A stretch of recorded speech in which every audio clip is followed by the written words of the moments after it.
Mas enriquecer, num conceito que a gente tem que desdobrar um pouco mais aqui, é para todos, sim. E isso faz muita diferença. Tome muito cuidado com essa frase, né? Que fazer o que se gosta não é trabalhar com prazer, é fazer aquilo que você tem facilidade de aprender.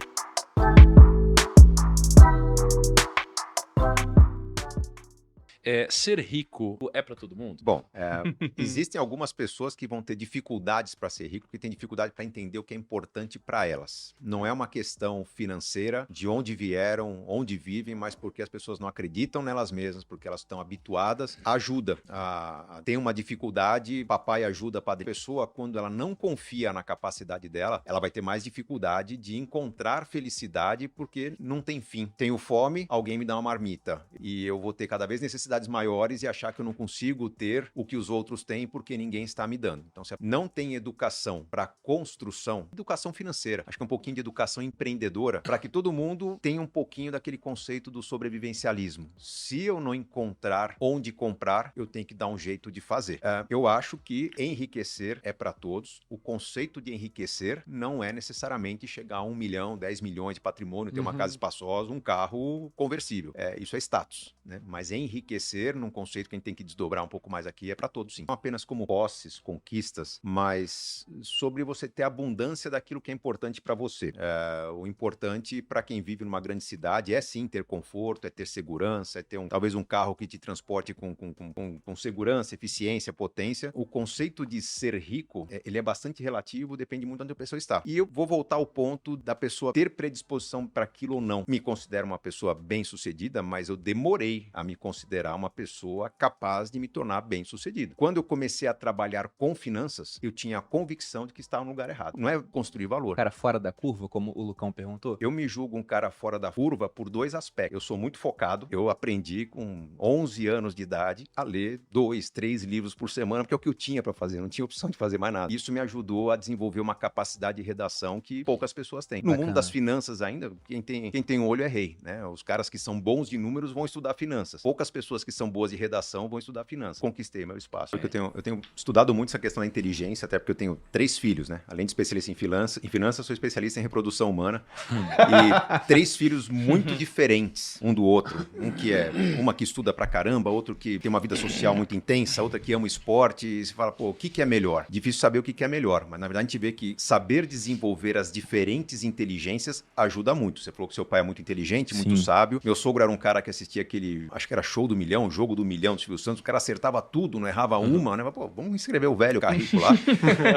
Mas não basta inteligência. Você tem que saber acumular algumas atividades, algumas habilidades, e você tem que estar disposto a fazer o que a maioria não faz. E isso faz muita diferença. O cara pode ser muito inteligente, mas ele não está disposto a montar um canal digital e começar a usar os recursos deles, expor a cara dele e testar alguns modelos. Então, se ele não quer fazer o que outros estão fazendo, ele não cria a possibilidade de prosperar. Voltando ao que o Thiago comentou do esporte, o esporte realmente, muito pouco provavelmente, vai ajudar a prosperar. É quase que como jogar na loteria, né? A estatística joga contra. Mas o esporte te ajuda a desenvolver habilidades que a escola não te dá. Competir em equipe, estratégia, o que você faz durante meses para performar na final de um campeonato. Não importa se é de xadrez, se é de saltos ornamentais ou de corrida, mas o esporte traz o setup do sacrifício, não sacrifício duradouro. O cara só vai praticar o esporte se tiver a competição no fim do ano. Se é treinar, ele desiste. Então, eu fui velocista. Que é coisa pior que você nadar 5 km por dia para no fim do ano nadar uma prova de 50 metros, né? 22 segundos para ver se você consegue ganhar 0,1. Por quê? Porque a intensidade daquele momento justificava nadar 5 km por dia. Então, o esporte nos proporciona aquilo que é proposto, que eu proponho no planejamento, que é, cara, faz um sacrifício. Mas não é um sacrifício até os 65 anos de idade. Faz primeiro um sacrifício para viajar daqui a 3 meses. Comemorou? Faz agora um sacrifício para dar uma festa daqui a 6 meses.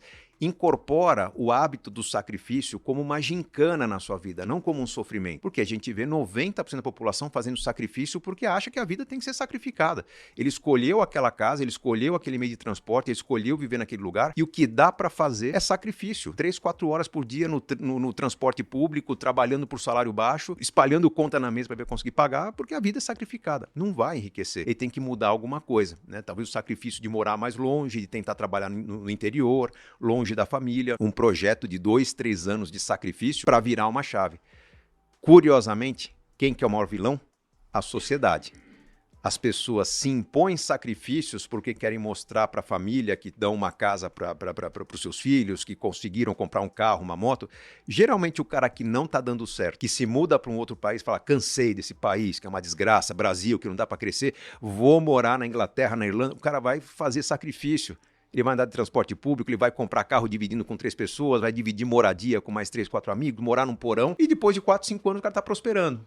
Porque a sociedade parou de cobrar dele o status. Então ele aceitou o sacrifício na vida. Então a gente não quer propor o sacrifício que a vida tem que ser sacrificada. Você tem que buscar o prêmio dali a alguns meses. As pessoas não têm essa dificuldade. O brasileiro, ele lida mal com o dinheiro porque, vamos falar primeiro de forma genérica, não há educação financeira nas escolas, né? Mas na verdade não há uma educação financeira, não havia uma educação financeira na sociedade e as pessoas não pensam de forma estratégica. Do que eu vou fazer para estar onde eu quero daqui a 5, 10 anos? As pessoas pensam de forma tática. Eu ganho 2 mil, o que eu posso fazer com 2 mil? Então as decisões de consumo das pessoas são sempre relacionadas ao quanto ganham no mês e não ao que precisa fazer para estar bem daqui a 5 anos. Cara, tem que saber que 2 mil não é suficiente, cara. Eu não vou adotar um padrão de vida com 2 mil. Se eu ganho 2 mil, eu tenho que investir talvez 1.800. Eu vou pedir para morar com meus pais, eu vou dividir casa com 10 amigos, eu vou fazer o que for preciso para investir 1.500, 2 mil por mês em qualificação, em pós-graduação, em graduação para quem não tem, para me ferramentar, para aumentar. O cara que se aperfeiçoa, que se torna um bom pintor, que adota padrão, ferramenta certa, esse cara vai ser reconhecido, indicado. Se você tentar contratar o cara de novo, você não consegue. Chega uma hora que esse cara, se ele bater no teto e ver para onde não tem mais crescer, ou ele vai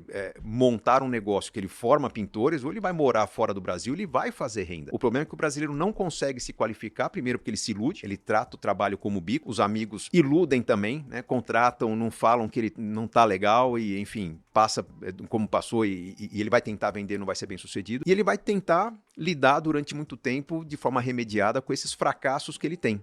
Porque ele não se capacitou, não se profissionalizou para tocar o trabalho simples como tem que ser tocado. Por outro lado, se a pessoa percebe que para aumentar a renda, ela tem que ter ferramenta, currículo, fazer coisas que outros não fazem, fazer de um jeito diferente, não vai faltar trabalho. Fazer o que se gosta. Tome muito cuidado com essa frase, né? Fazer o que se gosta não é trabalhar com prazer. Não é achar que, nossa, minha vida é uma maravilha, né? Porque eu gosto de fazer massagem e vou abrir um spa, né? Não. Fazer o que gosta é fazer aquilo que você tem facilidade de aprender. Se uma criança é exposta a biologia, matemática, geografia, física na escola, é para ela testar diferentes caminhos e descobrir o que ela gosta mais. Se ela tem facilidade de aprender matemática, alguma coisa na área de exatas será menos sacrificante para ela do que uma pessoa que tem que aprender do zero. Aquilo que a gente está falando do jogador de futebol, dá para chegar a ser um Neymar? Olha, ou o cara nasce nato, né, com habilidades, ou ele treina muito para chegar perto. Agora, vai treinar muito quem gosta de treinar. Se eu pegar um cara que não leva o menor jeito de futebol, treinar muito dele, ele vai tentar ser um jogador de futebol, vai sofrer pra caramba e não vai conseguir. Se ele ama aquilo, ele chega perto. Ele vai fazer uma carreira. Não vai ser o Neymar, vai ganhar razoavelmente ok, mas vai ter vamos dizer, uma facilidade de desenvolver aquela carreira que outros não têm. Então, um bom caminho é, presta atenção no que você gosta de fazer. Cria um plano para abandonar o que você não gosta de fazer. Foi o que eu fiz várias vezes na minha carreira. Eu amava dar aula, mas a hora que me fizeram dar aula 14 horas por dia, que eu comecei a perder coluna, voz, né, já não conseguia mais nem ter tempo com a minha esposa, recém-casado, cara, vou bolar um plano para diminuir isso aqui. Qual que é o plano depois de ser professor? Cara, ter um jeito de me tornar palestrante, bom pra caramba, você recebe, mas passa 30, 40 horas por semana no avião. Levei bronca até de aeromoça, falando, cara, você tá voando demais, nosso sindicato não permite fazer isso. Tava longe de casa, bolei um plano para diminuir o ritmo das palestras. Marketing digital, mesma coisa. Tô lá em casa trabalhando, mas o tempo todo me expondo, vou bolar um plano para me recolher desse excesso de exposição. Então tem um plano para sair do que te incomoda. Tem um plano para avançar naquilo que é mais fácil para você. Isso vai permitir a você que, avançando no que você gosta, cara, você tem que estudar 4 horas a mais por dia, aquelas horas que os outros estão dormindo, pelo menos você gosta, você vai ter facilidade. Já não é sacrifício. É um esforço dentro de algo que é natural para você. Eu acho que a melhor forma de melhorar a educação do país é expor nossas crianças a mais oportunidades de experiências, de ter contato com atividades, de conversar com profissionais. Eu não perco uma oportunidade de expor meus filhos a experiências diferentes nas férias deles, nos fins de semana, porque eles estão ponderando o que eles gostam, o que eles não gostam, experiências que estão somando, experiências que estão subtraindo na bagagem deles. Vai ser mais fácil para eles, com certeza, escolher um caminho de prosperidade do que aqueles que, não, eu estou estudando e eu acho que na minha cidade só dá para ser servidor público, ou só dá para ser motorista de ônibus, ou só dá para ser, enfim, professor. A pessoa tem que ter uma certa vocação para aquilo, para ir bem. Senão, vai ser uma vida resignada. Se fosse pensando na riqueza material, de novo, pensando em chegar lá, quais seriam, assim, os 3 hábitos que a gente deveria ter na concepção de vocês para que a gente chegasse lá? para que a gente ficasse rico financeiramente. 3 hábitos. 3 hábitos. Bom, o primeiro hábito é você se imaginar onde você quer estar daqui a um tempo. Ter uma estratégia para alcançar uma situação futura. Você falou agora o sacrifício para alcançar algo divino, né? Algo que eu não consigo com o meu salário. Algo que eu não consigo no meu dia a dia. Eu vou me imaginar, talvez viajando, talvez numa casa melhor, talvez ajudando meus pais, não importa o quê. Mas se enxergar no futuro é um hábito que a maioria não tem. As pessoas querem se enxergar no fim do mês ou nesse momento dar para os filhos o que não tiveram na infância. Um segundo hábito, conversar sobre construção de sonhos, conversar sobre objetivos. Um dos meus livros, 2 dos que eu trato para casais, eu falo que falar sobre dinheiro não é perguntar por que o outro gastou determinada coisa. Cara, por que você gastou tanto no mercado? Por que você comprou esse vestido? Cara, alguém gastou no mercado ou comprou um vestido porque decidiu comprar, caramba. O porquê decidiu pode ser frustração, tá faltando sexo, não tem recompensa e trabalha demais, não importa, mas a pessoa decidiu. O que tá levando a decisões é porque talvez está faltando um motivo maior para não fazer isso. Então, falar sobre dinheiro é perguntar, cara, o que falta pra gente ser mais feliz? O que falta pra gente ter algo melhor? Eu convido as pessoas a começar essa conversa simplesmente perguntando, você tá feliz? Por quê? No namoro, normalmente, 2 pessoas diferentes se encontram e falam, pô, a gente tá feliz pra caramba, vamos ser felizes pelo resto da vida? E aí decide casar e só pagar contas, cara, não acaba a felicidade, né? Desaparece o que diferenciava um do outro, né? Pô, a pessoa que gosta de montanha se apaixona pelo que gosta de mar e fala, porra, não sabia que o mar era tão bonito, né? Vamos visitar o mar pelo resto da vida? Não, o resto da vida agora você vai trabalhar que nem um retardado, vai pagar a prestação da sua casa, do seu carro, plano de saúde, que não vai dar tempo de ir pro mar, porque a vida tá difícil. Então, ser feliz vamos tentar resgatar aquilo que a gente queria fazer das nossas vidas. Eu trabalho hoje formando planejadores financeiros. O maior desafio que o planejador financeiro tem não é em montar a carteira de investimentos, tirar da dívida, é tentar arrancar da pessoa o que faz ela feliz mesmo. É mais fácil orientar hoje um pós-adolescente, o cara que ainda tem sonho de, eu quero ser piloto de Fórmula 1, eu quero visitar o mundo inteiro, eu quero escalar a montanha mais alta. Esse cara tem um monte de sonho. Vai falar com um cara de 40 anos? Não, eu quero garantir que não falte nada para minha família. Eu quero garantir que meu filho tenha uma boa educação. Porra, isso não é sonho, isso é o mínimo que você tem que criar para a família. Quanto mais audacioso for o sonho, maior é a capacidade da pessoa ajustar o estilo de vida dela para assegurar que aquilo aconteça. Se a pessoa tem muita vontade daquilo acontecer, ela faz, vou deixar de usar a palavra sacrifício, tá? Ela faz grandes ajustes na vida. Cara, eu vou sair do apartamento com sacada gourmet e vou morar num loft, porque desse jeito eu vou passar a viajar todos os anos. Desse jeito eu vou garantir um intercâmbio pro meu filho. Desse jeito eu vou conseguir multiplicar meu patrimônio e alcançar a independência financeira. Aí vai falar, porra, mas todo fim de semana agora eu vou ser obrigado a dormir nesse apartamento? Não. Agora com um gasto bem menor, você consegue sair para passear, viajar, visitar os amigos. Gostava de receber amigo em casa? Aluga um espaço gourmet. Isso acontece quantas vezes por ano? 3, 4 vezes por ano? Cara, isso é muito mais barato você alugar um espaço e reunir os amigos, talvez até com um buffet servindo ali, do que você ter um apartamento caro, pouco usado, né, que serve de desculpa para você não fazer outras coisas boas. Então, como um hábito importante vamos falar sobre sonhos. Posso acrescentar mais um? Claro! Pô, além da questão dos sonhos, além de ter essa...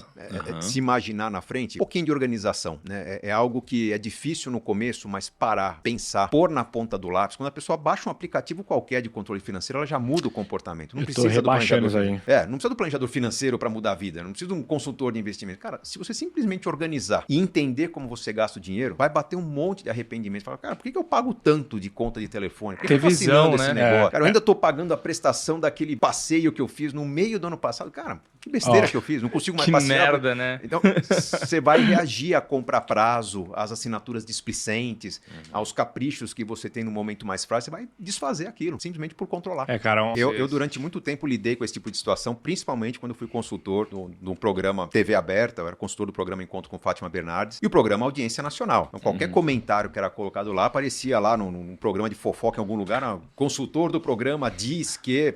E vinha lá um exemplo. Cara, se você fala que a pessoa paga 3 mil reais de aluguel, vai ter um monte de gente no Brasil falando, mas também esse cara quer ver aonde? Em Mônaco. E o cara de São Paulo vai falar, mas não dá pra viver bem com 3 mil reais de aluguel. 3 mil reais São realidades diferentes. Exato. Eu escrevi um livro para tentar resolver esse debate. O livro chama Riqueza da Vida Simples, que é onde eu proponho pra pessoa pensar onde que pessoas que ganham o pouco que você ganha vivem bem. Tem realidades no Brasil que 2 salários mínimos pra uma família é quase que salário de rei, porque até boa parte do Brasil vive com um auxílio de governo. E é bem menos de salário mínimo. Não vive bem, não tem capacidade de fazer escolhas, mas em certas regiões do Brasil, em regiões mais periféricas, periféricas, você vai nos estados mais distantes, que muita gente acha que vive mal, né? Roraima, Amapá, enfim. Sim. Se vive muito bem, com uma renda não de 2 salários mínimos, mas um pouco mais que isso, mas quase que uma vida, casa espaçosa, pode ter o seu carro do ano, ter uma igualdade social muito grande. Uhum. E existem muitas situações, muitas configurações de vida no Brasil, em que se você consegue pagar o bom aluguel, você paga um básico de mercado, boa parte você provê de permutas que existem. Você vive no interior, cara, você compra o ovo, mas também o frango você permuta um pouco do tomate que você tem em casa, existe essa troca. Eu tenho essa troca no condomínio Tem gente que tem galinha em casa. Tem galinha em casa. Eu, quando colho abacate no meu sítio, dá 4 caixas, mas não consigo 4 caixas de abacate nem em 5 anos. Eu dou para todos os vizinhos, ou no fim de ano os vizinhos me dão lixia, manga, laranja, tem na região. Isso diminui minha conta de mercado. Não que faça grande diferença no padrão de vida que eu tenho, mas existem situações que a pessoa tem um pedacinho de terra, consegue criar galinha, consegue criar pé de fruta, sua horta, e vai falar que é perfeitamente normal gastar R$300 por mês no mercado. Não tem tudo o que gostaria, mas consegue viver. E tem lugares que o cara gasta 1.000 por mês e fala, cara, não consigo pôr uma carne na mesa da minha família. Então são realidades diferentes. Existe um problema no Brasil que durante muito tempo parece que todas as oportunidades estão apenas nas 3, 4 grandes cidades. Isso atraiu grande parte da mão de obra, criou um processo de favelização, que basicamente é consequência de gente demais disputando oportunidade de menos. E nós não conseguimos criar um esclarecimento em nível nacional de que existem muitas regiões do Brasil que precisam dessa mão de obra. A mão de obra industrial, comercial, de serviços, mas que está procurando espaço onde não tem mais vaga. E tem muito lugar no interior que não cresce. Na cidade de Sorriso, oeste do Brasil, que você fala, cara, isso aqui seria Miami, se as pessoas viessem trabalhar. Eu pergunto para as pessoas, o que falta em Sorriso? O cara fala, falta um personal trainer. Porque a gente abre uma academia, não tem quem trabalhe aqui, né? E metade da população da cidade anda de avião para passar as férias em Balneário Camboriú, enfim, tem um padrão de vida sofisticado dentro do que pode oferecer. Mas as pessoas não vão procurar as oportunidades que a cidade tem, porque não há uma estratégia, uma inteligência dizendo, o que você é? Você é encanador? Tá faltando encanador na cidade tal, do estado tal, e paga bem. Falta essa mobilidade. Você compara com uma realidade de um país que soube se desenvolver, não tá bem hoje, mas soube desenvolver Estados Unidos. Você vê nos filmes. O jovem se forma, ele parte para onde é melhor viver. Sim. Não tem o apego de onde eu cresci, ele vai voltar em algum momento para a terra da família, mas ele vai fazer a vida dele onde paga o melhor, onde ele paga menos imposto, onde tem emprego para a habilidade que ele tem. Essa mobilidade geográfica o Brasil está começando a construir, estamos criando um novo país no interior, no centro-oeste. Quem viajar para lá vai ver que o Brasil que funciona está indo para essa região, mas ainda falta desenvolver melhor essa estratégia de distribuir oportunidades pelo país. Qual que é a melhor coisa que nunca aconteceu com vocês? Cara, sabe as perguntas mais difíceis que me foram colocadas? Minha vida teve muitos reveses, muitas situações em que eu me aventurei. Eu comecei a dar aula sendo tímido, então me expondo para os leões. Minhas primeiras aulas, eu era um cara de 27 anos dando aula para alunos de 35, né? Então, eu sofria bullying dos meus alunos. Então, eu diria que muita coisa ruim aconteceu na minha vida, mas eu fui muito resiliente. Eu soube lidar, eu soube administrar, eu soube descansar depois, eu soube colher alguma coisa. Um pouco do que o Ray Dalio coloca no livro dele, Princípios, lá que, quando você dá um passo muito ousado, tenha certeza que você está aumentando muito a chance de errar, mas espere colher o melhor desse erro. Prenda uma lição para dar um passo mais ousado ainda na próxima. Eu acho que eu me expus muito ao erro, num risco controlado, sabendo a hora de sair, sabendo a forma de responder, sabendo a forma de reagir, para que eu aprendesse coisas que eu não aprenderia ou levaria um caminho muito mais longo para aprender se eu fosse me aperfeiçoar, enfim, melhorar. Eu diria que a melhor coisa que não me aconteceu foi não confrontarem demais ideias rebeldes que eu tive. Eu comecei a dar aula de educação financeira porque me deram talvez a mais chata,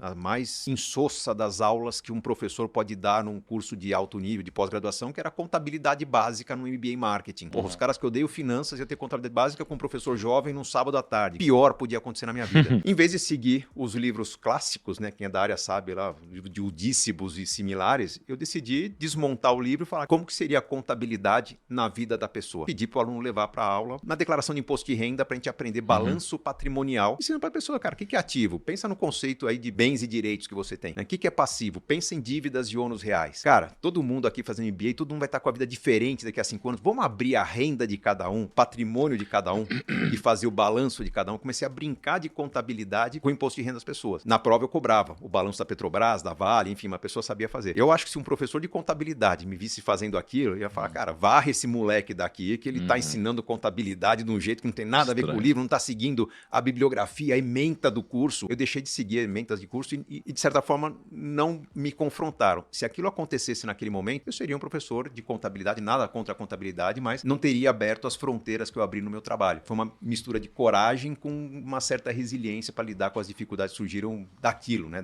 A partir daquele momento. O fruto do nosso trabalho, nós nessa mesa que contribuímos muito para isso, está fazendo o investimento, a cultura financeira crescerem no Brasil. Isso está trazendo eficiência para o mercado. O mercado eficiente diminui as possibilidades de você ter ganhos muito diferenciados. Onde você vai encontrar a diferenciação? Quando você individualiza. Aí ganham valor profissões como consultor de investimentos, planejador financeiro, carreiras que estão amadurecendo e devem se tornar as carreiras mais desejadas, mais brilhantes aí nos próximos anos no Brasil. Pô, Modadas, sem conseguir evoluir. Acho que o negócio